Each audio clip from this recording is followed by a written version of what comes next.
Hi viewers, আজকের ভিডিওতে আমি সপ্তম শ্রেণীর লেকচার চূড়ান্ত প্রস্তুতি গাইডের 4 নং অর্থাৎ রাইট ফর্ম অফ ভার্বস নিয়ে আলোচনা করব। তো আলোচনার পূর্বে আমরা একটু প্রশ্নটা দেখে নিই।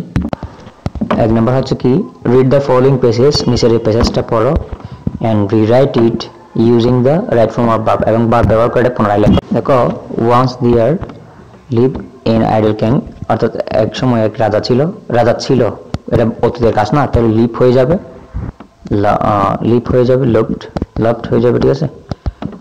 ওকে, জাস্ট তোমরা এখানে শুধু ডি যুক্ত করবে, লিভের সাথে ডি যুক্ত করে লিফট হয়ে যাচ্ছে, ঠিক আছে। He not undergo physical labour, তিনি কোনো পরিশ্রম করতেন না, তাহলে এটা অতীতের কথা, তাহলে এখানে ডিড লিখতে হবে, ডিড নট লিখতে হবে, ডিড নট আন্ডারগো লিখবে, ঠিক আছে।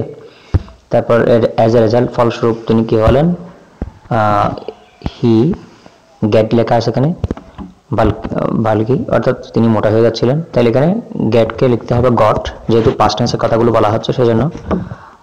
এখানে মুভ লেখা আছে, এখানে কি লিখতে হবে, মুভ লিখতে হবে, ঠিক আছে। মুভের পাস্ট ফর্ম লিখবে। এখানে যেহেতু তিনি মুভ করতে পারতেন না, from one place to another, এক জায়গা থেকে অন্য জায়গায় মুভ করতে পারতেন না, সেজন্য লিখতে হবে কুড নট মুভ, ঠিক আছে, অর্থাৎ পাস্ট সিম্পল নেগেটিভ হবে।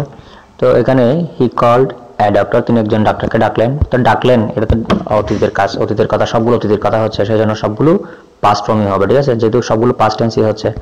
তো এখানে কলকে লিখতে হবে, কল্ড মানে ইডি যোগ করবো, he called a doctor, the doctor dash clever and wise, ডক্টরটা সাহসী ছিলেন এবং জ্ঞানী ছিলেন, ঠিক আছে।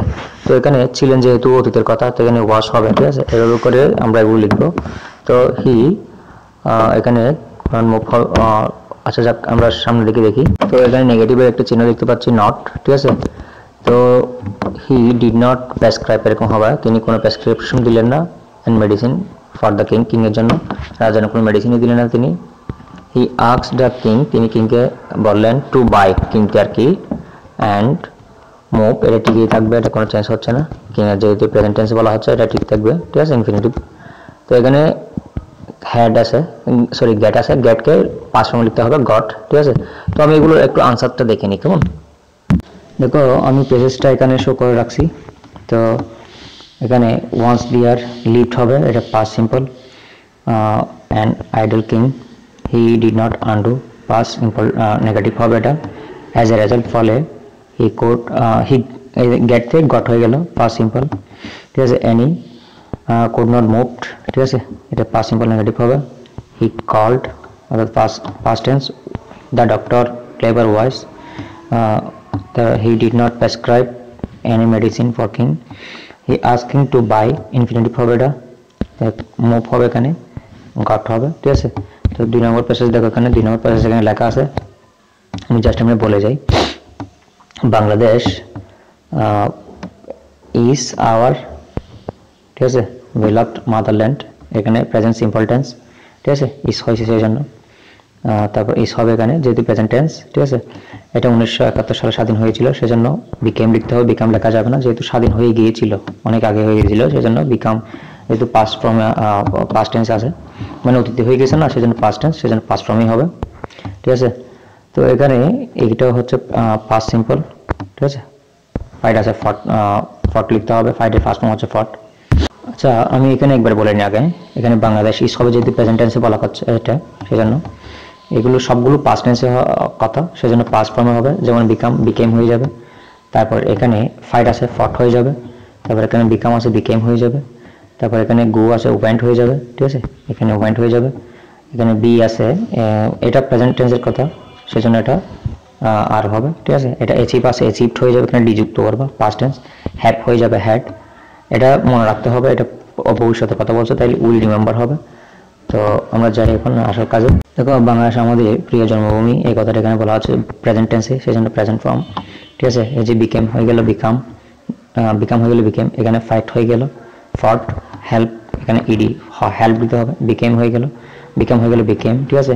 তাহলে এখানে এক ছিল, অ্যাক্ট হয়ে যাবে, যেহেতু present tense, they are still hard to their burial of the nation, ঠিক আছে। তাহলে প্রেজেন্ট টেন্সের কথা, সেজন্য আর হবে, যেহেতু দের সাথে আরই হয়।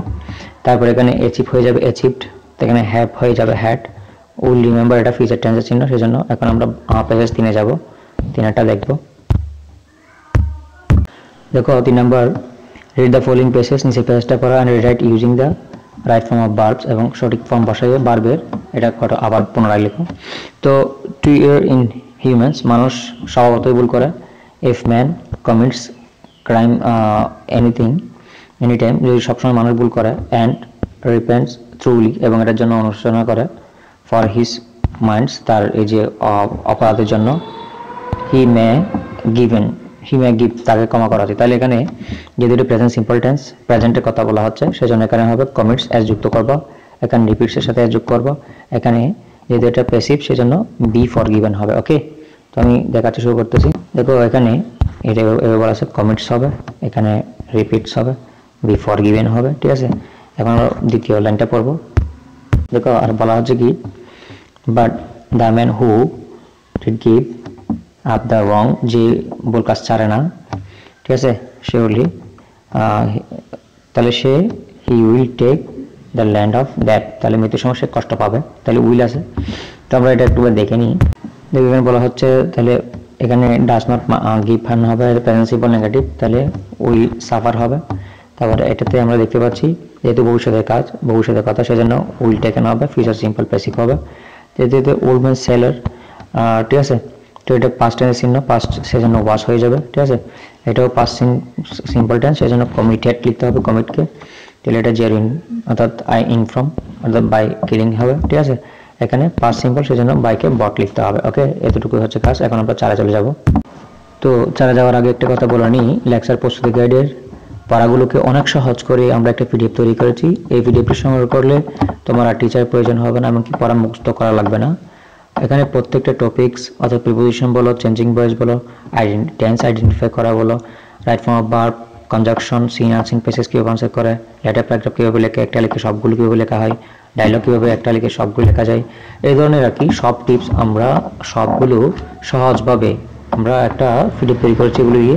তো এই পিডিএফটা যদি সংগ্রহ করো, তাহলে অল্প সময়ের মধ্যে তুমি এই পড়াগুলো সহজে শিখে ফেলতে পারবে। ঠিক আছে, অর্থাৎ লেকচার গাইডে অনেক কঠিনভাবে দেওয়া আছে, আমি দেখছি এই পড়াগুলো একটা স্টুডেন্টের জন্য অনেক কঠিন এটা শেখা। তো যারা উইক, আমি মনে করি এই পিডিএফটা তাদের জন্য অনেক হেল্পফুল হবে। এটা যদি নাও, আমি গ্যারান্টি দিয়ে বলতে পারি তুমি তোমার প্রিপারেশন অল্প কয়েকদিনের মধ্যে, মানে 4-5 দিনের মধ্যেই তুমি ফুল প্রিপারেশন নিতে পারবা এবং পরীক্ষায় ফুল মার্কস নিতে পারবে বলে আমি আশা করি। আশা করি প্রত্যেকটা সপ্তম শ্রেণীর প্রত্যেকটা স্টুডেন্টেরই এই পিডিএফটা প্রয়োজন হবে। ঠিক আছে, তো আমি এখন কাজে চলে যাব, 4 নম্বর কাজে চলে যাই। দেখো এখানে আদিব ইজ অরফান, আদিব হচ্ছে অরফান, সো এই যে প্রেজেন্ট সিম্পল টেন্স ইজ হবে হি কেম টু দ্য অরফানেজ।